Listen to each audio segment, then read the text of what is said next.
morning, everybody. It is great to be with you. Thank you so much for joining us for our 4th annual Rise and Shine event.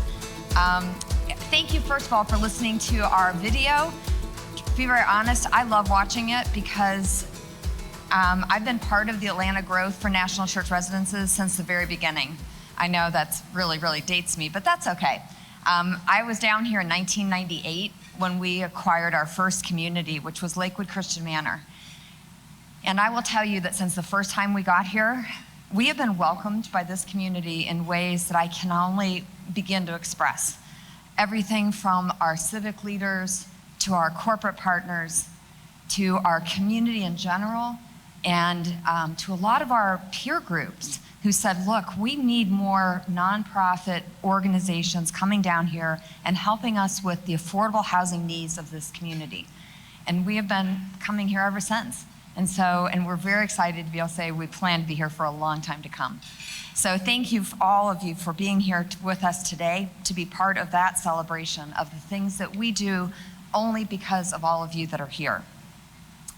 So I'd like to really start by thanking our elected officials who are here, of course, our corporate partners, and our staff. We had, this is, as it was mentioned, our 4th. We had our first one. This is our, let's see, 4th. And then we had to go into this virtual thing. And you guys stuck with us through our virtual, and we're back, and we hoped we will be back here again next year. If Beverly Burks has anything to say about it, it'll be twice as big next year as this year, correct? Go Beverly.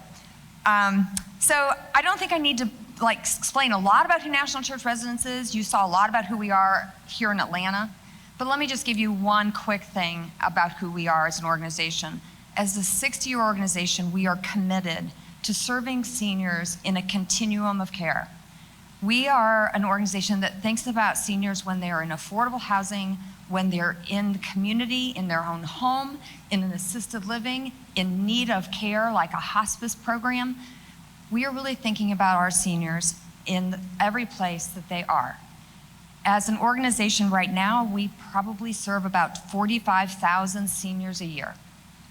But we have a goal, and with your help, we will get there. By 2030, we want to be serving 100,000 seniors or older adults every single year. Some of those will be under our roof, like the ones you saw, like the communities you saw here. And many of them will be in the community at large, because we know that not everybody will have the opportunity to move into a community like ours. So we don't want to leave anybody out. So join us as we really work towards 2030 and our 100,000 goal. So thank you, first of all, for joining us in that. I want to take a moment to thank our sponsors. We have our platinum sponsor. And so what I'd like to have you do, since this is a nice small group, if you could stand up or wave your hand if you're the sponsor, and then we'll clap for everybody afterwards, if that's okay. So first of all, we have Send Relief, which is our platinum sponsors. Anybody here from Send Relief? Thank you guys. A new sponsor for us. So thank you, and I guess that's why you get the front table. Nice. Our gold sponsors, I know we have our friends from Lument here. Thank you guys, which used to be Red Cap. If you knew them before as Red Capital as a long-term sponsor, but they decided to confuse everybody and go with Lument now. So thank you guys for your long-term partnership. Also in our gold sponsor is Fulton DeKalb Hospital Authority. Thank you guys, it's good to see you.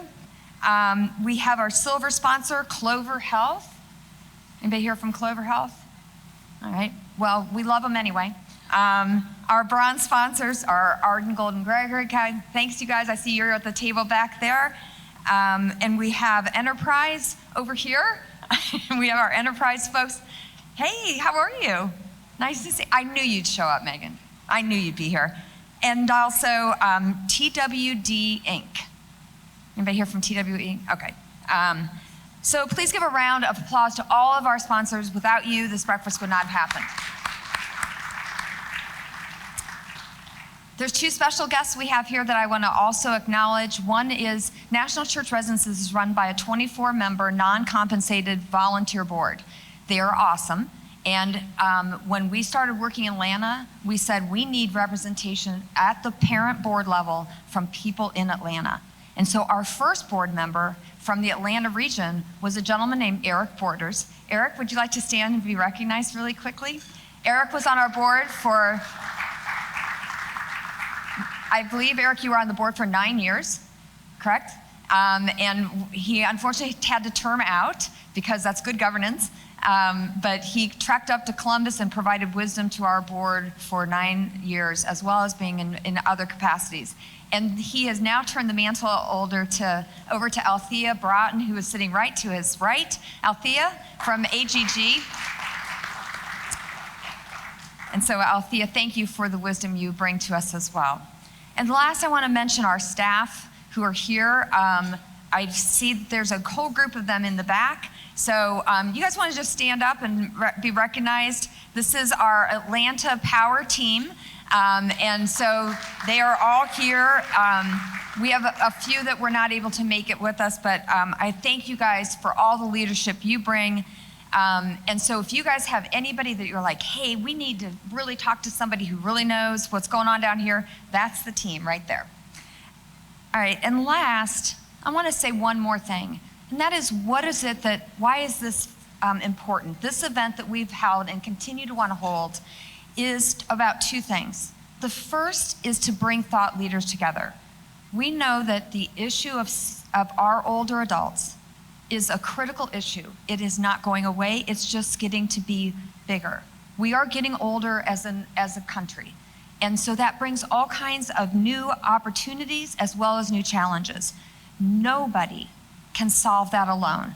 Every community needs to look and say, how are we caring for our older adults in our community in a holistic, respectful, kind, loving way? And so you're here to help us think about that. That is number one. You are thought leaders in this community.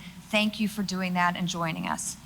And the second thing is, we use the proceeds of this event to support our chaplaincy program, our spiritual care program.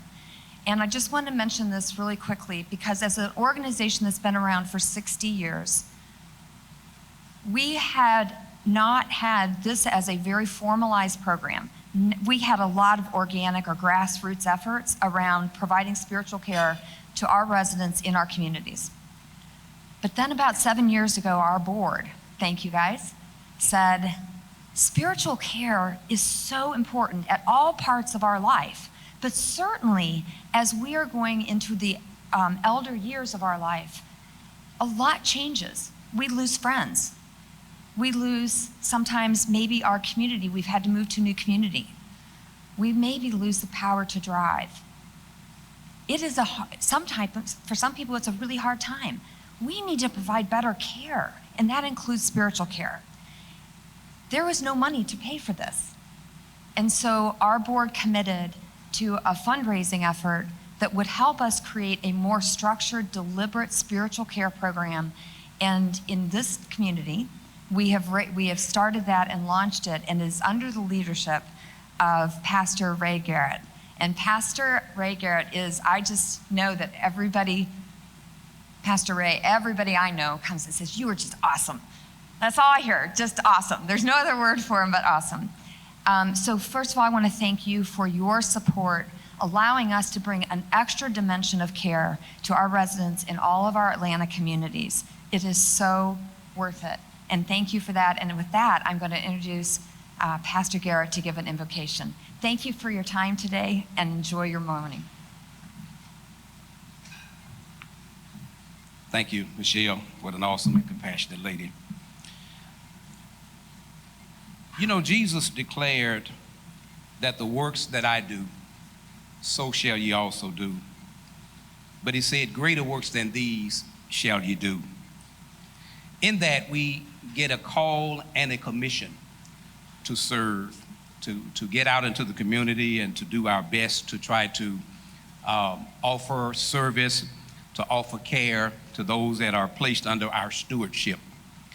I'm honored and privileged today to be able to share in this occasion, but really it's all about service. It's all about that call and that commission to service, to do what Jesus declared that we all should do, We don't need a title. We don't need a special service where someone lays hands on us. We all are called to do that work. And I want to challenge each and every one of you to heed that call and to understand that call. We are challenged to do this, and it has to come from our hearts. We do what we do every day, not like Michelle said, not because of the pay. The chaplains, for the most part, it's a voluntary work. People do it not because of a paycheck. They do it not because they have to, because they do it because they want to. And we appreciate our chaplains. We appreciate you standing with us, coming alongside and supporting that effort and supporting that work, and the many personnel that we have and staff that support in doing that work. Let us pray. Father God, we thank you for this day. We thank you for this opportunity. We thank you for the charge and the challenge that you place before us. You often tell us that we are to be stewards in the land. You said the earth was yours, the fullness thereof, the world, and even they that dwell therein. The they that you reference in your scriptures are your people. We serve you best by serving your people. We thank you for the opportunity. We thank you for this special service that you've allowed today to allow us to highlight persons that are supporting, but also those that are standing with us in that charge, standing with us in that challenge. We thank you for the opportunity. We thank you for the call. We appreciate you most of all because you saw something of worth and value in us that you would even give us the call. We ask God that you continue to bless this service, bless those that are here, bless those that are coming, and even most of all, bless those that have a heart for this work. Thank you for the care. Thank you for the compassion. Thank you for those that understand that call. We honor you by whatever name we call you, and we give you praise. I say in Jesus' name, amen. God bless you. And now we'll have our moderator come, Ms. Beverly Burks.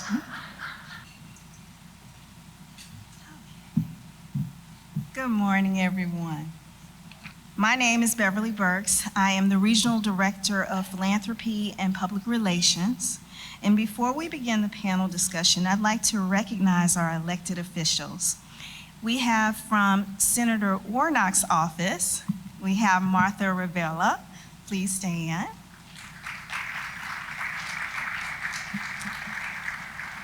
And I have my commissioner. See, I can say that. I have my commissioner, Commissioner Steve Bradshaw, and his Chief of Staff, Alicia Brooke.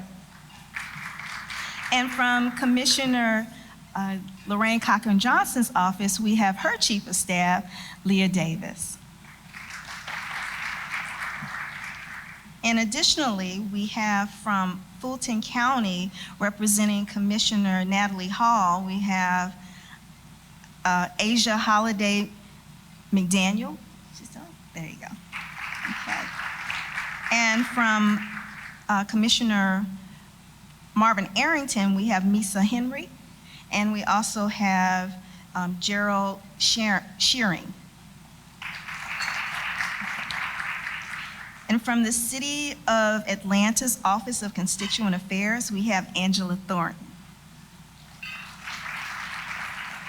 And I want to make sure I didn't miss anyone else. Okay, great. We would also like you to share in this discussion on social media. Please post your photos and your comments with the hashtag RiseAndShine. And you can also join us in terms of our website, our Instagram, our Facebook, our LinkedIn. Make sure you connect, because that's what we're here today, is to make sure that we do connect. As thought leaders, we are all concerned about equity, and particularly for our senior population. According to the U.S. Census, the number of people aged 65 and over in Georgia is projected to rise 61% over the next 15 years, from 1,187,576 to 1,907,837. Therefore, we must have policies, services, and infrastructure in place to handle our growing aging population. Equity in aging is an important topic affecting our communities across the state. So National Church Residences is honored to create this panel of subject matter experts. And so at this time, I'll call our first panelist, and she can come to the stage. We have Mrs. Christine Wiggins, the VP of Community Health at the Fulton DeKalb Hospital Authority.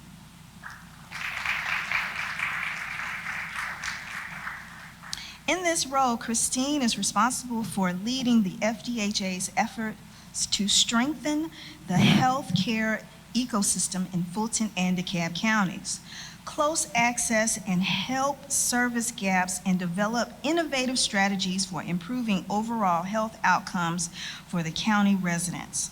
Prior to joining the FDHA, Christine served as a deputy director for the Georgia Department of Health Chronic Disease Prevention Section for 6 years.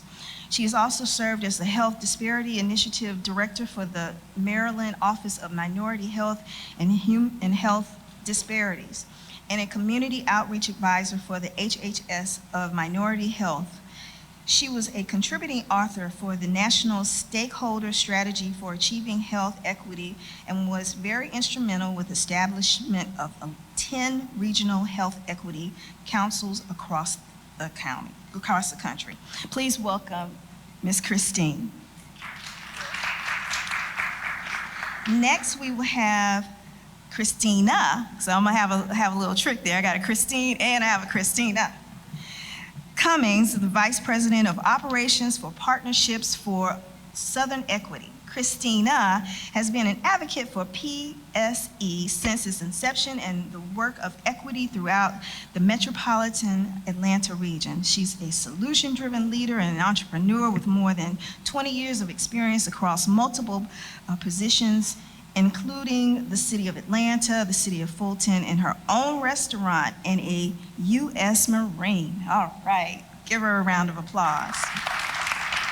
Now, without being said, we are creative here at National Church Residence, so we had to online someone.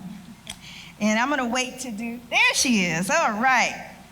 Dr. Lois Ritchie, she is our AARP Georgia's Caregivers Ambassador. She's a member of the board for AARP. She is the Tucker Age-Friendly Representative and Adjunct Professor of Gerontology at Kennesaw State University.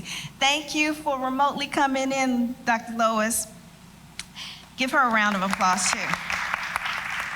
And Katie Betty serves as the Lifelong Communities Coordinator at the Atlanta Regional Commission with the Aging and Independence Service Group. Katie works with communities and organizations across the region to promote diverse housing and transportation options and the opportunities for healthy living and convenient access to basic services for all ages and abilities.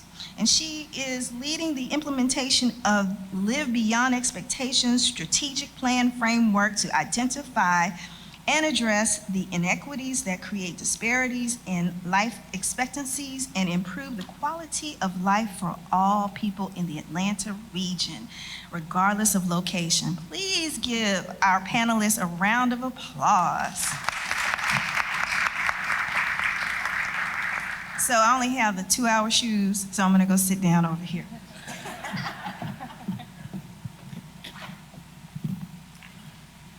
Okay. Mic working, great. So just to, for formality's sakes, it's always important for us to understand definitions. So we're gonna ask Christina, what is the definition of equity, and explain the difference between equity and equality? Well, good morning. Thank you so much for that question, because in our work at the Partnership for Southern Equity, we recognize that people often conflate equity and equality and use those terms interchangeably. And I found the best way to define equity. Equity is about justice and fairness and access to that justice and fairness. And the best way that I typically explain it is, we have a room full of people. If we were getting ready to run a marathon, but the only size shoes that we had were a men's size 12, how many people in this room could benefit from a men's size 12 to run that marathon? So equity is about giving people what they need in the way that they need it so that they are able to fully reach their potential and to compete at a level that removes those barriers. And so when you think about equality, equality is about making everything accessible to everybody in the exact same way. So that men's size 12 shoe is equality, but getting everybody the right kind of shoes that they need to run the marathon based on their conditions at that particular time, that is equity. Right, thank you. And as we're having this discussion, how do stigma, ageism, and other stereotypes impact equity for seniors? And so we'll start with you now. Well, I really appreciate this question because I am one of the rare people who actually went to school for gerontology. So in addition to having a master's in public administration, I have a graduate certificate in gerontology. And you think about our society and the way that our laws are set up, the way that our streets are built, the way that our communities are built, that we didn't have curb cuts and we didn't have accessibility for people who are differently abled. The way that we talk about aging, the way that we influence or build infrastructure is innately discriminatory. And I believe that at Partnership for Southern Equity, we specifically name racial equity because we know that everybody's not starting from the same place. And these things work together to create, I would say, like a matrix of barriers that people have to contend with. So you have to deal with, the digital divide. You have to deal with trying to find access to housing. You have to deal with transportation. You have to deal with education. You can't think about these issues from one siloed approach. You have to use an intersectional lens and an intersectional approach if you really want to disrupt policies that have been intended to hurt and harm people, and that is people as they age across the continuum. I really, really loved that word, building communities for a continuum of care. Because not only when you design a program or a policy intervention, you have to think about how that's gonna affect that person from the cradle to the career to beyond to your retirement. And so I really think that as we try to move the needle for racial equity and for seniors and for older adults, that we start to think about how all of these issues are connected so that we can create more holistic and communities that thrive and work for everybody. Right, and panel, did you have any other comments about that? Okay, I'll chime in. So I think, as Christina was, I'm going to try to keep it straight too, was mentioning, the ageism is very pervasive in our society, along with the confounding other isms. So, there's a lot of research that's been going on about ageism and how it can add or subtract, your own age beliefs can add or subtract 7.5 years to your own life. So we're internalizing a lot of the ageist things we're hearing and the things, so not only the policies, but also just in our society as a whole. And that's also having those physiological markers of stress and raising the cortisol levels. So I think thinking about ageism, it's another one of the isms, but it's a very important ism to try to combat that stereotype as well, because it adds a lot to, or can take away a lot of years to people's lives as well. And I will just say that by not focusing on the aging population, it also shows a lack of empathy that we have for across the age spectrum. And so at some point, do you see that? Okay. At some point, we're all going to age, and we're all going to be in that situation. And so establishing things now also help to establish what the foundation will be for the future. In addition to that, we all know individuals who are aging, whether it's our parents, our grandparents. And what I have found, I've worked in healthcare administration previously, and I found that the clinicians who had personal experience tend to have the most empathy and were the most effective in their outreach and communication to their patients. And the same with us. You know, if we don't have sometimes personal experience, or if you can't relate, it's difficult to understand a population. But it's not an excuse for why we still shouldn't support populations across the board. So for me, it's more so the empathy aspect that we need to make sure that we pay attention to. We all have stigmas against certain populations, and we should be cognizant about how those stigmas impact what our decision making is moving forward. And so, as we know, our zip code is more important than our DNA code. And why are social determinants of health important as we discuss equity in aging? And what are some of the recommendations? And we'll start with Christine.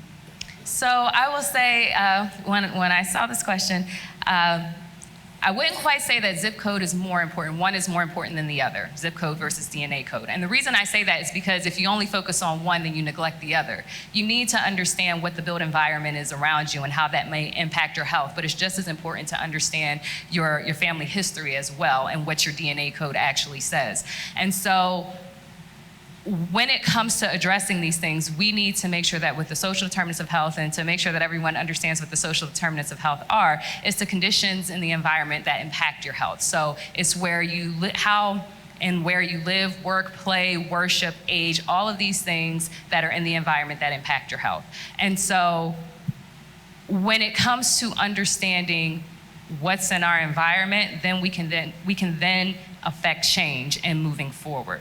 And Beverly, I'm just going to ask you to repeat the question one more time for me. So, you know, how does that, let's discuss that in terms of aging and equity and what that means, because what we do too is housing. And right. So part of the social determinants of health is having housing. Right. But it's on top of everything else, transportation, all of those things. And so when you're looking at equity, and especially when you're looking at structurally how and policies and how you put that combination together, why is that so important? What's important for us to keep in mind as you have our elected officials in here who create policies, you have our organizations who create programs? Why are all those things very important? We can't just focus on one population.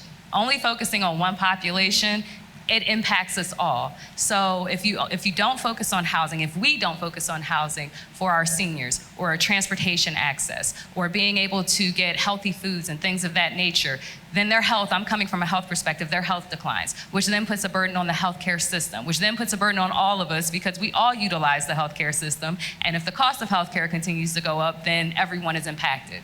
And then everyone who lives within a community as well, if this is my neighbor and they're impacted by not being able to access things, it impacts me as well. It's almost like if you ever have that neighbor who never wants to cut their grass.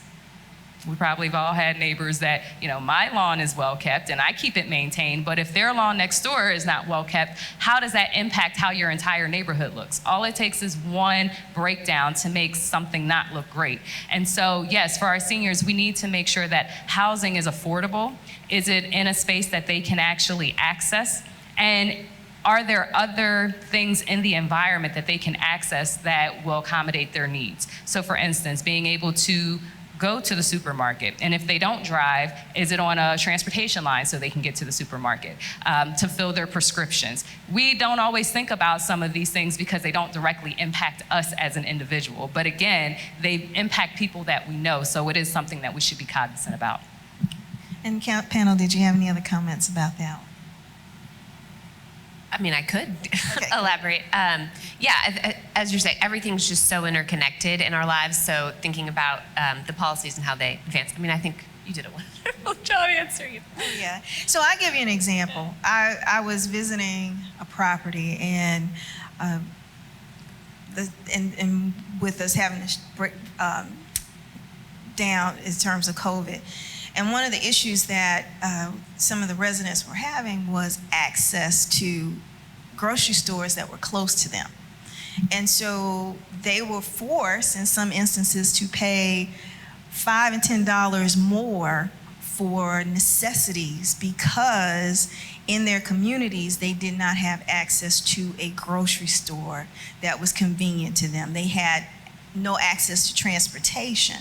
And so when you don't think about those things, when you build communities, you don't think about how that financially and emotionally will impact the people who live in senior facilities. You don't think about, are you intentionally designing your communities to have places for people to gather? And so when you don't think about those things and incorporate that into your design, that's where we run into problems, not only for our seniors, but all of our communities. Because as we're moving forward in terms of creating these new communities, and you hear how, from Atlanta's perspective, we are unaffordable, right? We are unaffordable by the Federal Reserve.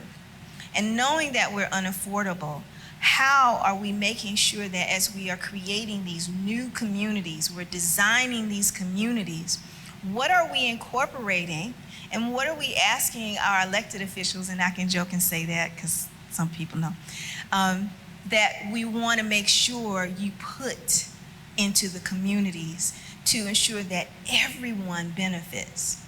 Everyone has access to transportation. Everyone has access to housing, health.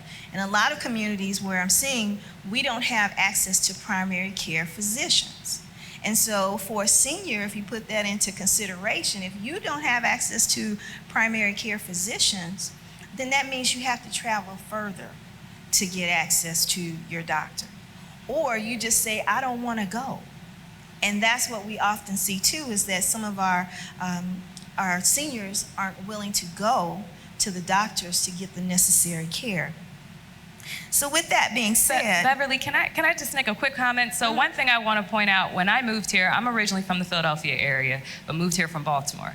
But when I moved here, one thing that I noticed was the transportation system, and to me, how lacking it is. Like, compared to the other cities that I've lived in, extremely lacking. And it was disappointing, to see how do people actually, get around effectively. In a city like Baltimore, for instance, there's the subway, there's the bus, there's a trolley. There are so many different things, and they go out to the counties, to the surrounding counties, so you have access to go places. And there's even the train in downtown Baltimore that goes all the way down to DC. So if you want to take the train to DC, and there are plenty of people who work either in Baltimore and go to DC, or DC and work in Baltimore. And that wasn't the case here.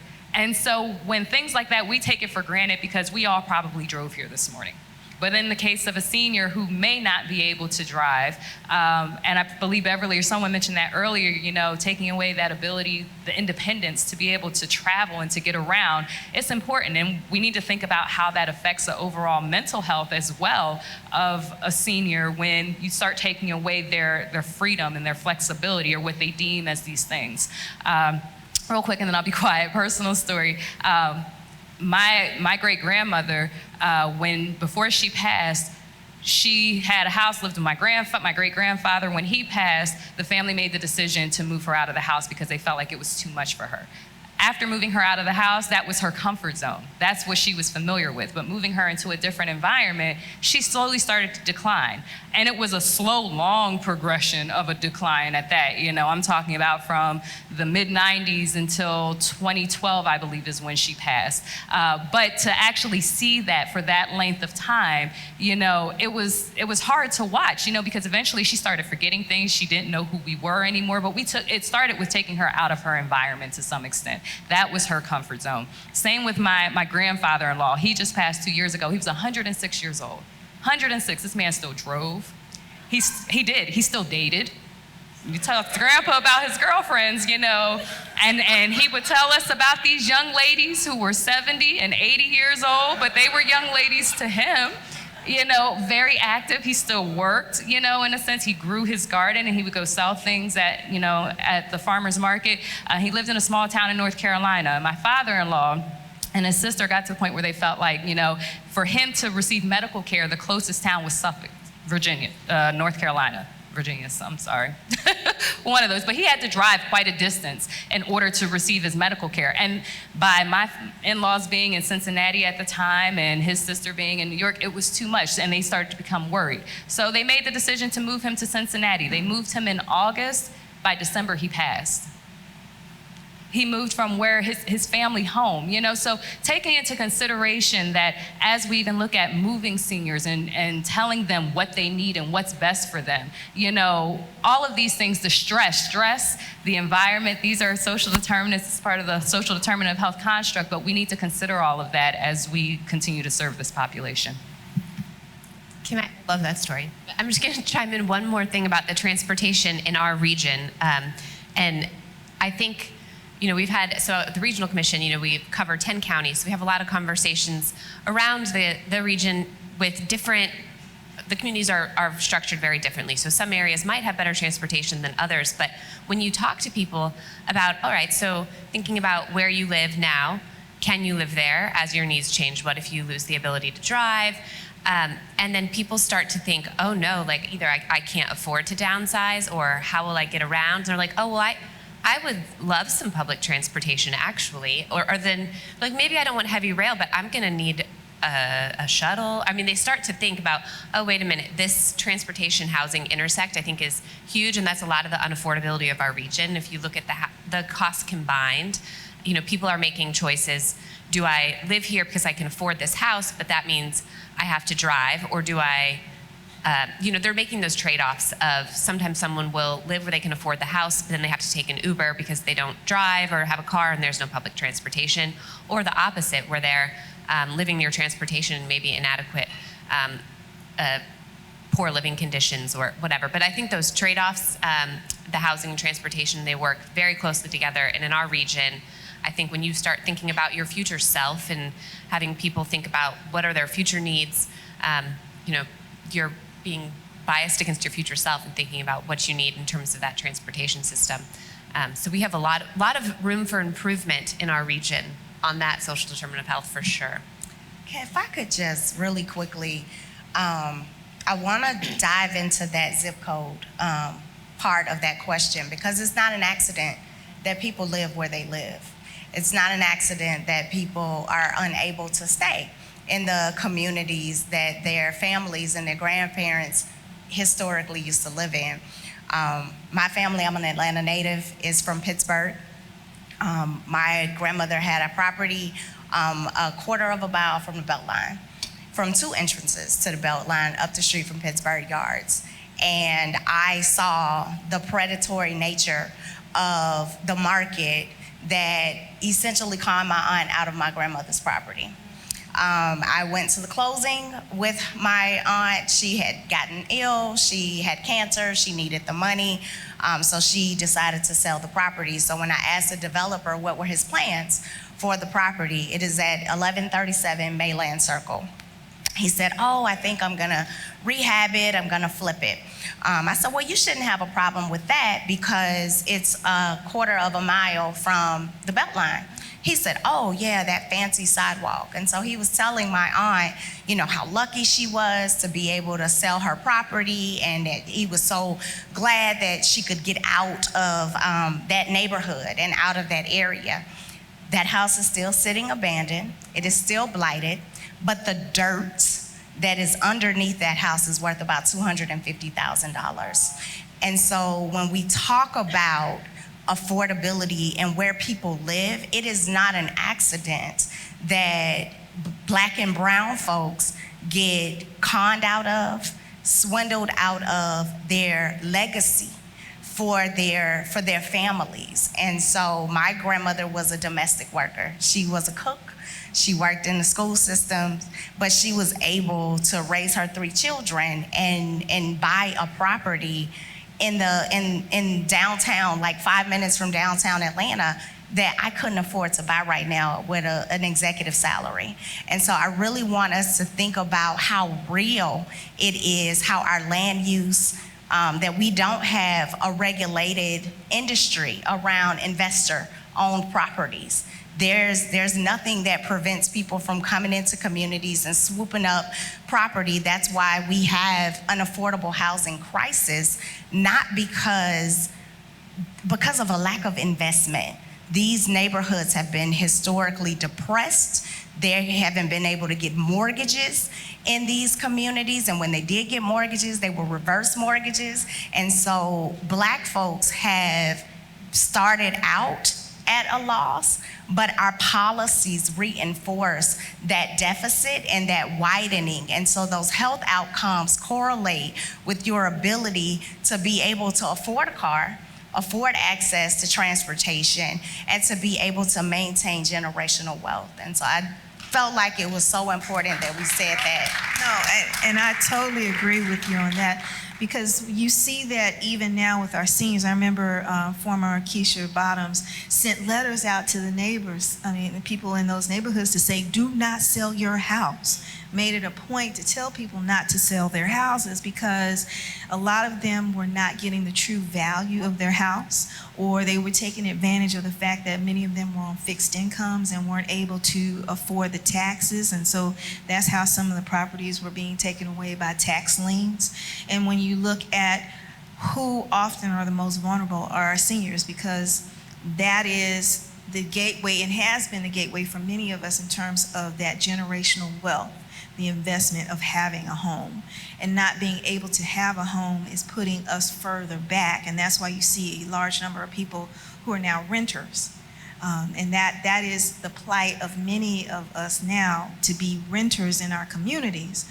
And so for our seniors, what can we do to encourage our seniors who are staying in place or live in senior centers?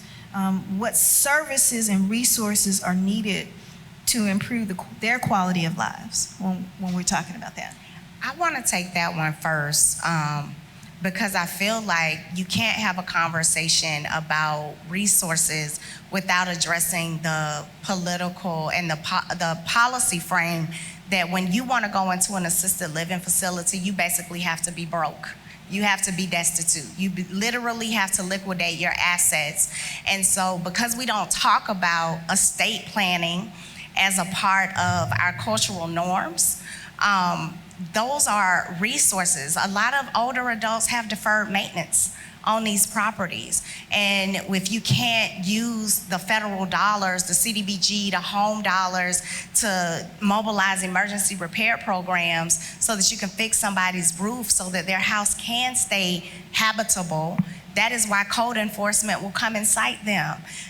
It is not a lack of pride or a lack of goodwill that people that are elderly cannot cut their grass. The city of South Fulton's code enforcement department, I used to lead that department, has a South Fulton Cares program where the code enforcement department went and cut the grass of an elderly doctor. She had a PhD and she was an educator, but she couldn't maintain her yard anymore. Because sometimes compliance is not about will or personal choice, it is about the fact that we need help. And so we need to reimagine program interventions through a lens of empathy, so that can be the bridge between the love that we have for our residents and our seniors and the action that we all collectively take as a community for those resources. There's not a shortage of resources. There's a shortage of a coordinated system that connects the dots, that makes it simple for people to actually get the help that they need. I want to piggyback on that quickly when you mentioned the estate planning. One thing that needs to happen, we need to plan for aging, and I don't think we do a good job always of doing that. We set up 401ks, and it's always about the financial aspect of when you get older, when you retire, but there's other things to plan for besides just that financial aspect. And so, yes, what are we doing to make sure that there's housing available? How often do you see situations where families need to place a family member in assisted living and they really can't afford to do so, and then it becomes a last resort where if they do have to go live with a family member, now that family member has to alter their home. There's always something connected, but as Christina said, there are resources available, and part of it is, do people know what those resources are? Are we making it easy to find how to assist seniors? And every state is different. I think it was California, when my aunt had my grandmother in California, they paid her to be basically a caregiver. So she received that assistance and could have someone come in and clean their house for them as part of the services that they provided on behalf of the state. But does everyone know that? What are the laws here in Georgia, or the resources that are here in Georgia? One thing that I'm a strong proponent of are the use of community health workers. Community health workers are knowledgeable individuals that represent the communities in which they serve. They're from those communities, they live in those communities, and they typically know the inner workings of the resources that are available. So how are we, supporting the community health worker workforce here in Georgia to say, hey, make sure they have what they need, resources? And I'm very passionate about this topic because prior, when I was with my position at the state, I was leading the state effort to train and certify community health workers here in Georgia. So it is a topic that's very near and dear to me, but the community health workers, the workforce itself needs that support to know that folks such as yourselves are supporting them to help them with the resources that they need so they can then turn around and help the communities and the populations that need it most. So I agree wholeheartedly. It's not sometimes a lack of resources. It's just knowing how, when, and where to access them. So sets me up perfectly to come in from so at the Regional Commission, we are also the Area Agency on Aging, which nationally I feel like is the world's best kept secret, and we're trying to let people know we exist. So in Metro Atlanta, Empower Line, I've got postcards, I'll give them to you all. But your area agencies on aging, part of the aging network, sure, not all of the services might be free to residents, but that unbiased information and referral service where people can call, go online, search themselves, try to find what are those, everyone in this room hopefully has heard the term home and community-based services, HCBS. So it is a lot less expensive to provide services in the home, like homemaker services, personal care, meal delivery. Those services, if you look at it just from a government funding perspective, it's, say annually, I forget, I haven't looked at it in a while, but like $20,000 to do that versus $80,000 to have someone in a nursing home that's fully paid by Medicaid. So, thinking about how are we funding our home and community-based services, how are we connecting people, send people to empowerline.org, and also just thinking about supporting those infrastructure and how do we get creative. So I know with COVID, there were lots of new issues brought to light. I think the people realized, I don't want to send my loved one to a nursing home. I want them to stay in the community. So there was kind of an increased visibility of some of these home and community-based services, meal delivery, food delivery, which kind of builds on the other needs there with the digital divide, which depending on where you are, that's so much is online now. How are we connecting people to access those services? And the social connection aspect too, I think is important. So how can we, even if we're trying to support people in their home, how can we think about still connecting them to their community, whether it's virtual or find, like a friendly visitor type program. And I just had a thought that I lost. So with COVID, with some of the COVID funding, I know our Area Agency on Aging had some funding that came to us, so we were able to provide funds to Habitat for Humanity to help with some of those home repairs. But how can we use the resources that are out there and find the nonprofits and the service organizations in those communities and get those dollars to those places quickly to serve those people quickly who need the home repair or the consumer-directed care. There's a CARES Flex program where a person can choose who their caregiver is and pay that caregiver for their time. So again, there's limited funding for all of this, but if we elevate the importance of these and how much more effective it can be to support our loved ones and also support the caregivers caring for people aging in the community, I think is vital. And what I'm hearing also is that we need to do a better job of connecting not only our seniors, but those who care for our seniors with that information, because time and time I constantly hear people, I didn't know about this, or I didn't know where to find it. So, on all of our to-do lists, we need to make sure that we either from municipalities have it on our websites, we make frequent updates and communicate that out to our community so that they know where and how to access those resources. So that's very critical. And Kay, you brought up COVID-19. So we saw a lot of things that were exposed as a result of COVID-19, and especially in inequality inequalities and inequities facing our aging population. We saw that with our kids when we realized access to the internet and so many other things that family households were unable to have. We were able to see that. But as a panel, what have you seen in terms of exposing the inequities that we see many of our seniors having? And what do you think in terms of moving forward with that information?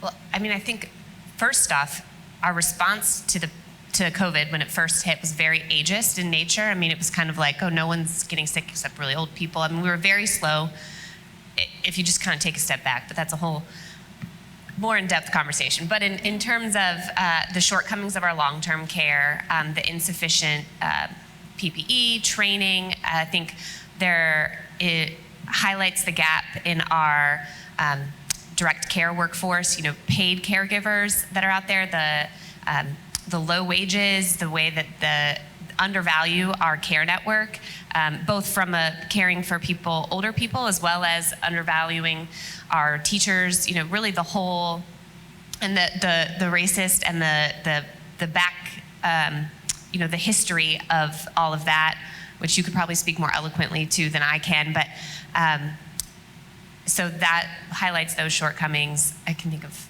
And then also just the way I think that COVID for me also highlighted our community design and how our communities really aren't designed, some are, but most are not designed to support people to live in that area. So even from just a walkability and transportation infrastructure, are there alternatives to a car? Are people able to get around and stay in their housing? I think all of those were really highlighted and brought to the forefront for a lot of people who hadn't thought about them before with COVID. And I don't know if I'm answering your question or, okay. Keep going, you're answering it. So, it is what did we see? And one of the things that really came out because we were isolated was what that impacted to our seniors, the isolation to our seniors. And I was at another program and they were saying that the isolation that many seniors experience is equivalent to them smoking 15 cigarettes a day to their health. And so when you sit back and think, it's more than just loneliness too. It's the combination of loneliness and isolation.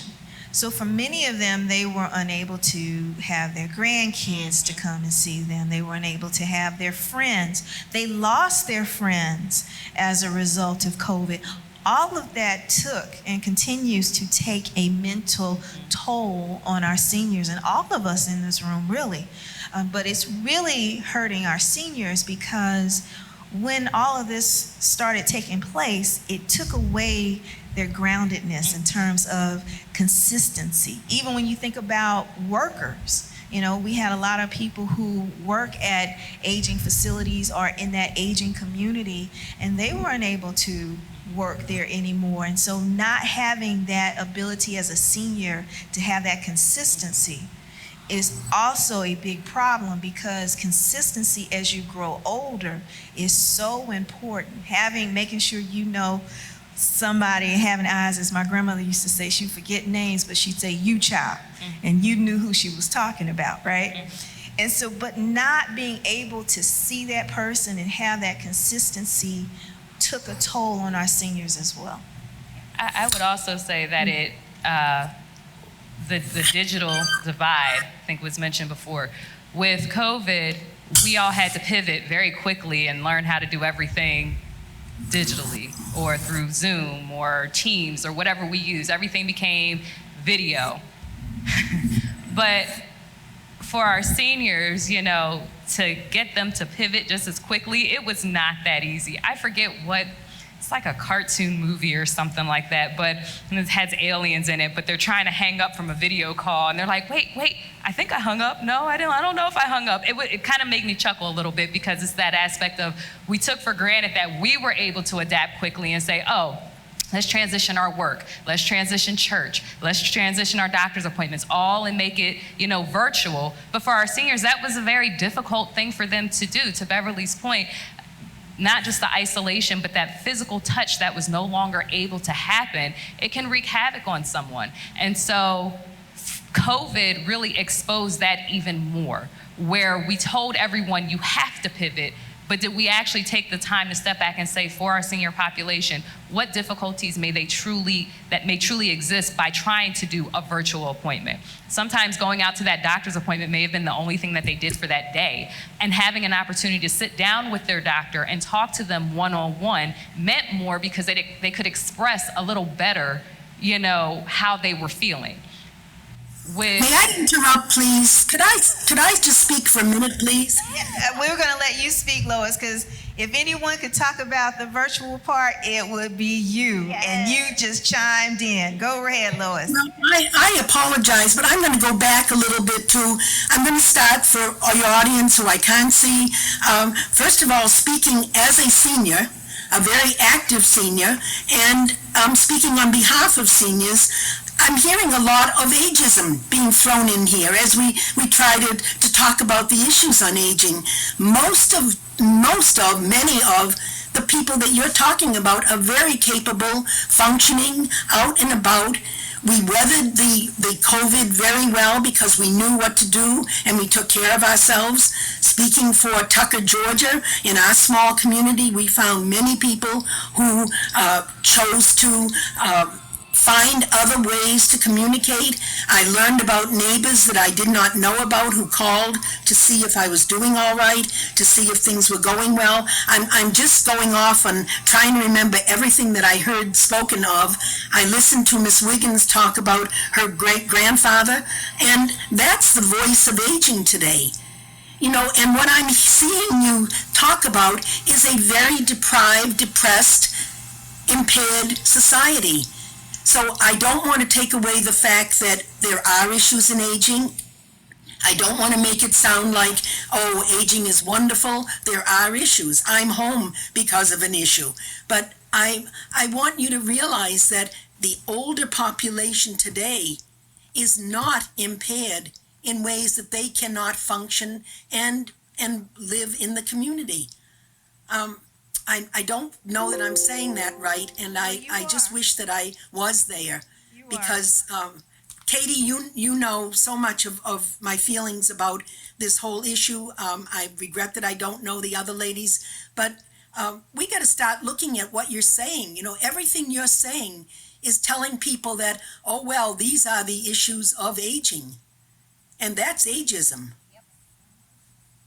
And that's why we have you to keep us accountable. So, and I think also there's been many surveys that the most resilient kind of population with COVID has been the older cohorts. If you break it out by age cohorts, I mean, to Lois's point, I mean, they adapted to tablet use, virtual, FaceTime, all that. So.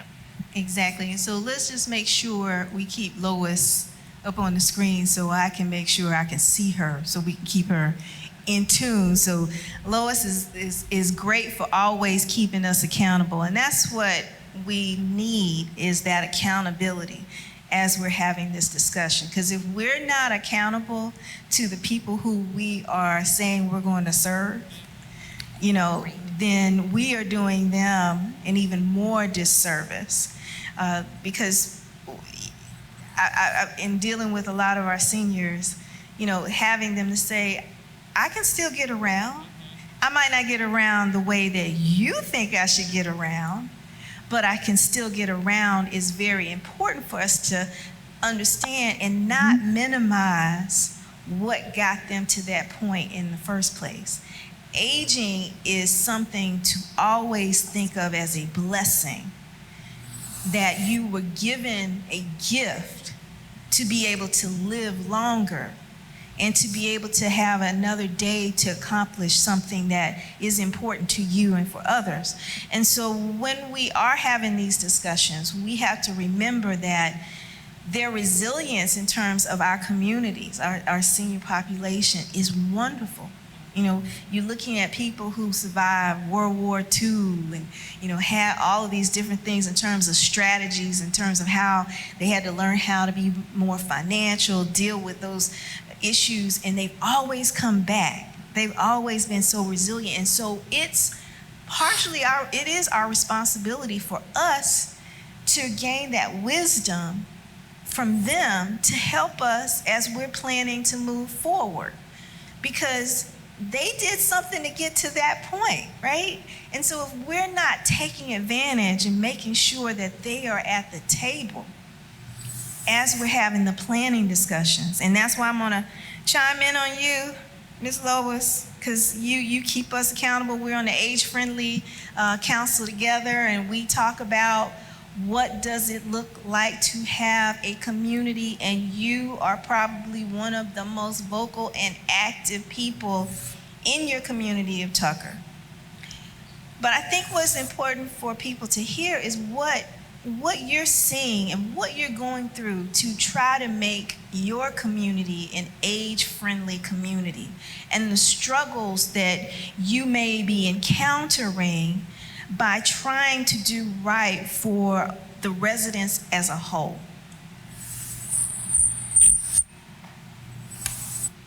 Was that to me, Beverly? Yes, it was to you, because I want you to talk Wonderful. talk about what you're Okay. doing, all the wonderful stuff.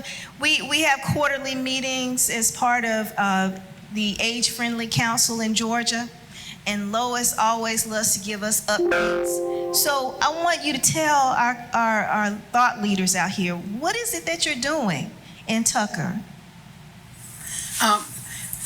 There are so many things being done here, and again, I go back before Age Friendly. Katie, I've got to bring you in again, because Katie was a lot of the inspiration for the Atlanta Regional Commission's what became the Lifelong Community that preceded the Age Friendly project here in Georgia. The Age Friendly project began in Macon, but back in 2013 or 14, the Atlanta Regional Commission began to look at cities and the need for lifelong communities. And so I'll throw that to Katie in a minute if she wants to add to that. But as far as an age-friendly city, I think that every one of you, I'm not going to gloss over anything. The fact is that when many people hear age-friendly, the first thing they think of is for old people. And that has been one of our biggest success stories in Tucker, is that we have dispelled that rumor that age-friendly just means we're taking care of old people. What the objective is of any age-friendly city is to make sure that people come here as young people, that they raise their families here, and that they choose to stay here because of all that a city offers to its residents. And so that's the goal of Tucker. And we have done so well in so many ways. There isn't time today to give you all of the things that have made us work better. And it's certainly not an accomplished feat. We've got a lot of work ahead of us, but we have been very successful in bringing in a younger population to work with age-friendly. Not forgetting the fact that, going back to what I said earlier, is that if you look at all of your volunteers and your people out there, and the people that are at the churches and the people who are in the organizations, they are very active older people who are engaging younger people now.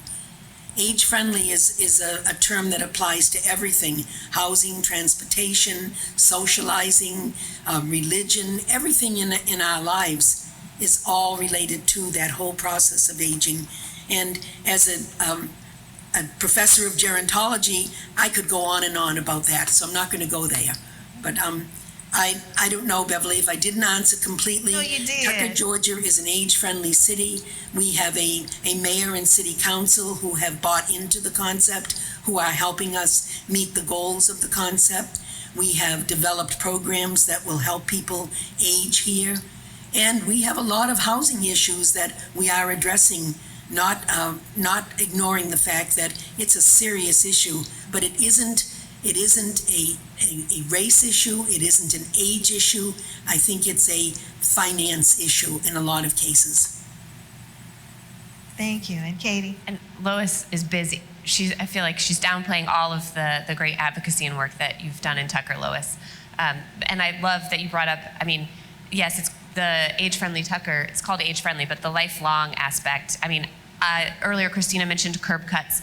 I want curb cuts to push my daughter in a stroller. Somebody with, mobility limitations, or maybe can't take as high of a step, wants a curb cut. Thinking about it from the benefit of the 6-month-old and the 106-year-old. I think we all want communities that we feel welcome and that we feel we can live throughout our lifetime and that meet our needs. So And I know we're over time. I want to be conscientious and respectful of everybody's time, but I do think that all of these issues work together in tandem, and how we think about communities, how we design communities, how we plan communities, they have to work for everyone. And my work centers racial equity because when you run the analysis and you do the research, we are entitled to our own opinions, but we're never entitled to our own facts. And so the data overwhelmingly always supports, when you control for all the other variables, that race is a driver of why we see the outcomes that we see. And if you look at the analysis and you tease it apart and you go back, you can point to a policy, whether it was federal housing policy and redlining, whether it was urban renewal, whether it was FHA and mortgages and who could get mortgages and who could qualify and benefit from that. There is a historical policy that reinforces the conditions that we experience today. And so if we have our blinders on and we say we don't want to acknowledge race, we're doing ourselves a disservice, because if we can solve these issues for the people who experience the most disparate impact, meaning Black and brown folk, we can solve this issue for everybody.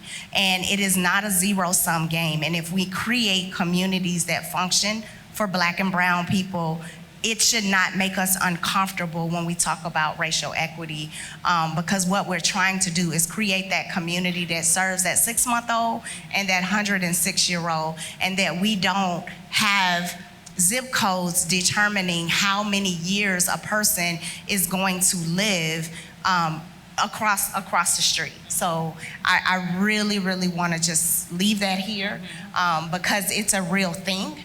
And even though race in of itself is a social construct, the impact of racism as a system and a structure is very real.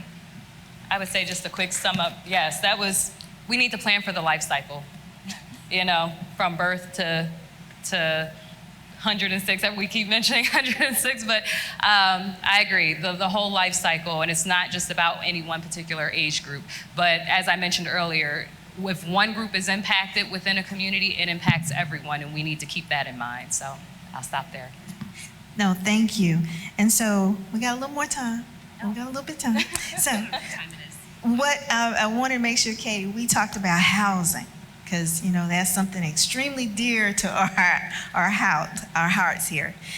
So what are some of the best practices have you seen for housing for our seniors? We're talking about making this livable, friendly communities where you can be a Gen Z and you can start off, or you were seeing like our Gen Zs and our seniors having the same needs in terms of wanting to downsize and those types of creating those communities. We see about 20% of really our housing stock that needs to be for family type living.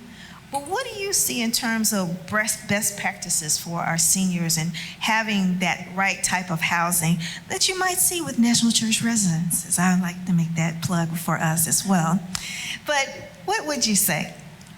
So I hope I don't sound like a broken record, but I would go back to the fact that what's going to benefit seniors is going to benefit all ages.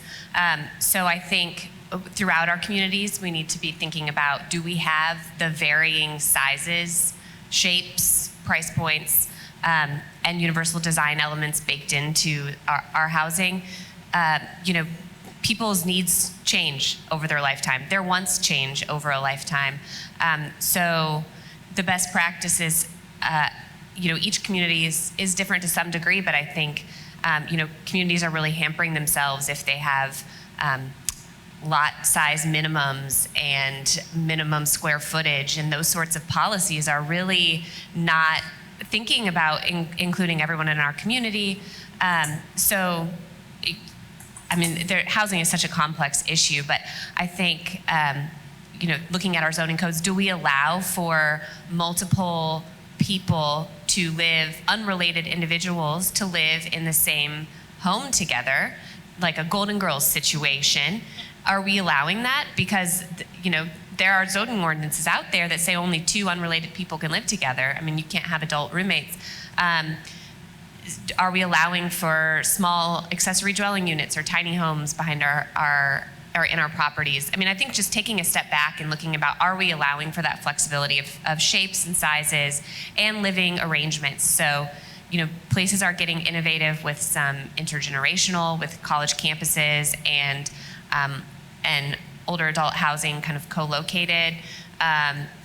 People are getting creative with this cottage court style, so smaller homes around a shared communal space.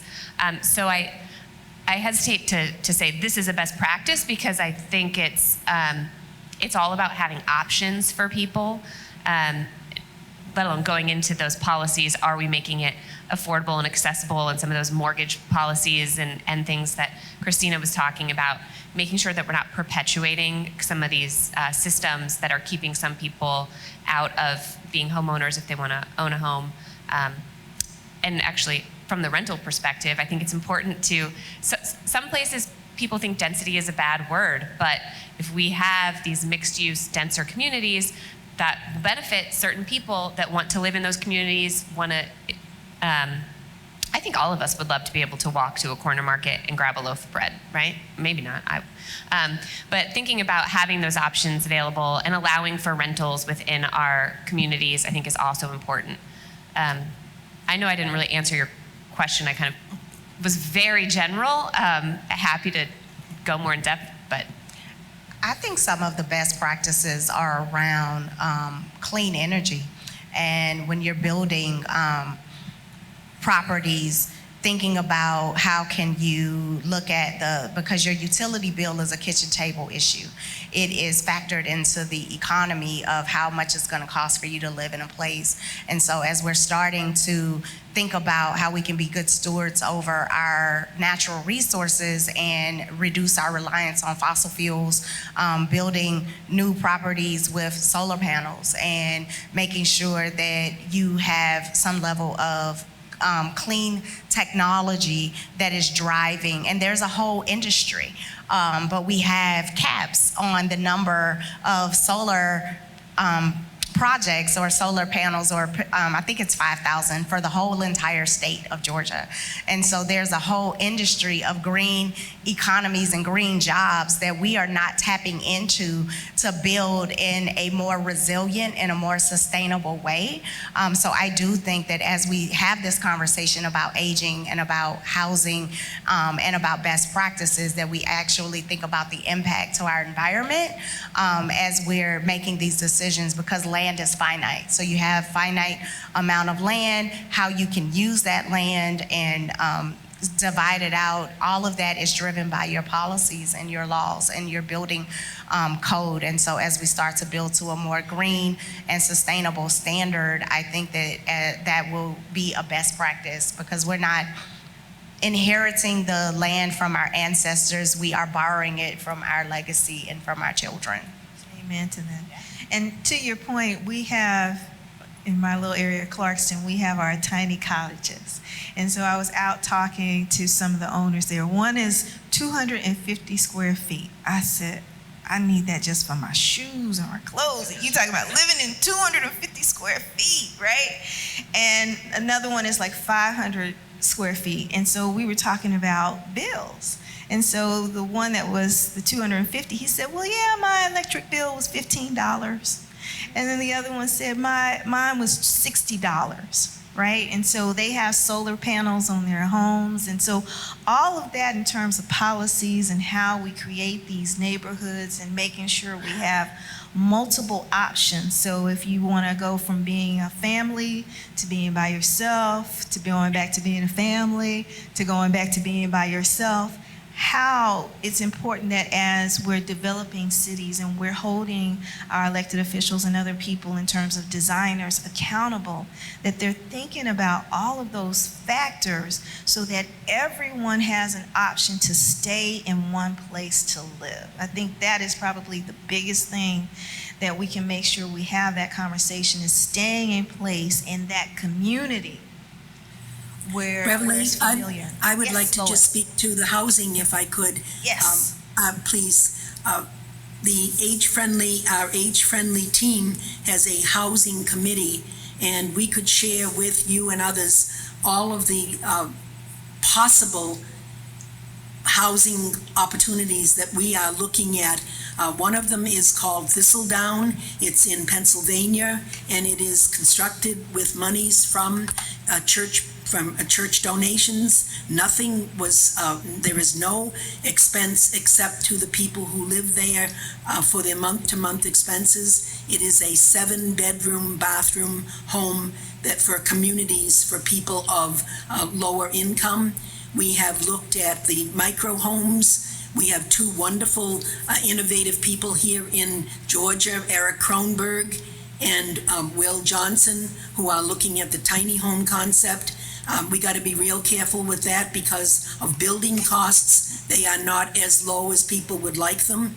We're looking at philanthropic construction people who are willing to look. We have a wonderful historic Black community here in Tucker. It's called Peters Park, and we're working with the people in the community to look at ways that we can revitalize the neighborhood, fix up homes, and to make it a place where everybody wants to live. We are going to be talking with people like National Church Homes Residences to see where the possibilities are for that type of living. We now have 2 senior communities. Both of them are higher in cost than many people can afford. So I think that this is a conversation that warrants another whole program, Beverly, on what types of housing could be available. Katie mentioned the Golden Girls concept, which we have looked at. We have had workshops on aging in place and how you can reconstruct your home to accommodate other people for rentals. Again, I would go on and on, but I think it's too long a topic to cover in just a few minutes. Well, thank you, Lois. And this is just the start of those conversations. We wanted A, to come in person, to start this conversation. B is to get the conversation going, and we'll follow up. And thank you, Lois, for all of those points. And so, Katie, you wanted something else to say? Oh, you noticed me my mic. I was just going to say, I'm very glad that you were thinking more logistics with the clean energy. I would just add that it also, obviously, things like water, low flow systems, all of that, just starting with the building efficiency, Energy Star, all that stuff. And adding on to that, though, I did want to mention universal design in case I didn't, but thinking about, are we in our codes making wide enough doorways, thinking about 0-step entries, having bathrooms on main floors, that sort of thing. It's a lot easier to do that up front in our new construction than it is to go back and modify and add those home modifications should someone's housing needs change, but they don't want to leave their community. And the Golden Girls, one other thing to just kind of mention is there are some age, thinking about when we have age segregated housing, so housing communities for 55 plus, what if that is a grandparent that becomes a caregiver of a grandchild? So how are we setting up our policies to accommodate those very real life changes that happen in people's homes? Just wanted to. No, that's a good point, because I've seen, even with our facilities, I've seen grandparents taking care of their grandkids until the parents come home from work, because dealing with the child care situation now, it is pretty bad. And so we have to take all of those things into consideration, because again, making sure that we look at it from when you're born to when you transition, all aspects and how they interconnect with each other is truly important, because you may have kids, you may have grandkids, they may be taking care of you. So how, as we're designing these cities, how we're designing these communities is very important, because we can't just think of one segment. We have to think about how all the segments are going to work and interact together. May I just add one more population? Yes. Something that has been brought to recent textbooks in aging. We have a larger and larger growing population of 80, 90-year-old parents who are caring for their older adult children with disabilities. This is going to be a topic that Georgia Gerontology Society, Atlanta Regional Commission, and other places are going to be looking at. And I'd like your audience to be aware of that as a serious concern in Georgia today. We have a larger number than ever of aged parents caring for aging adults with disabilities. And thank you, Lois, for bringing that point up, because we do need to make sure, again, it's designing for the entire community for us to be able to interact and engage no matter what age or where phase or where you are in your life. So having this conversation is so critical. So before we wrap up, are there any last words from our panelists? I just want to say thank you, for providing space to have a very courageous conversation about how we can come together to solve the problems of today, but then also be thinking futuristically about how we solve problems of tomorrow. And I definitely appreciate Dr. Lois for just giving us a gut check around language, because language matters and how we talk about things really matters, and making sure that we check those implicit biases, whether they're around ageism or racism or classism. That's something that we didn't really get into, but all of these things matter, and if we think about only our one lane and our one issue area, I don't think we're going to be able to be successful in solving our problems. But our ability to expand our network, to be able to have bold and courageous conversations will really move the needle forward for how we want to create the place where we want to live. So thank you. I just want to say thank you. Thank you. Thank you. And Lois, would you like to leave us with any closing remarks? No, thank you. Thank you so much for inviting me to participate. I'm sorry I couldn't be there, but I enjoyed hearing everybody talk, and I just would leave us all with the reality that aging is a pretty positive thing. Yeah, things happen, but it's pretty positive, and every time we relate to an older person as in need or incapable, what we're doing is contributing to the stereotype that we're trying to break down. And thank you for that. And so with that, I'd like to say Christina, Katie and Lois, thank you for sharing your wisdom and your expertise. And please, audience, give them a round of applause. So, Okay, second, this is really important because I don't know if you caught what Beverly said, but Beverly is new to the National Church Residences. I've been here a very long time, but she's pretty darn new. And so when she came on board, we started talking about the fact that we've been having these amazing Rise and Shine events, but I needed somebody to run it, and the next one was 90 days from now. And so Beverly had literally walked in and in 90 days put this together, and with your help. So I want to say thank you, and I hope you're with me and excited about what she's going to bring for us next year. So thank you, Beverly. thank you, thank you. And yes, that's my boss. Give all the wonderful comments to her. Thank you, thank you. But before we go, I want to say thank you again to our sponsors. We want to thank Sin Relief, Lamette, Fulton DeKalb Hospital Authority, Clover Health, AGG, Enterprise Community, and TWD. Thank you for what you did in terms of providing the room and the opportunity for us to have a very meaningful conversation. And again, thank you, our wonderful guests, for coming, and hopefully you got insight and we can move forward in having additional conversations like this. And we want to make sure that you share this on your social media with the hashtag Rise and Shine. And guess what? We look forward to seeing you next year for 2023 when we have a bigger, bolder Rise and Shine. Not so early, because I know this was kind of early for folks, right? And that's why I do appreciate you coming. But again, the topic is wonderful. We're starting it back. We're making sure we have the people and the connectors to have this happen. And so I have gifts for you. I want to make sure, can somebody from my team bring the gifts there on the side over there?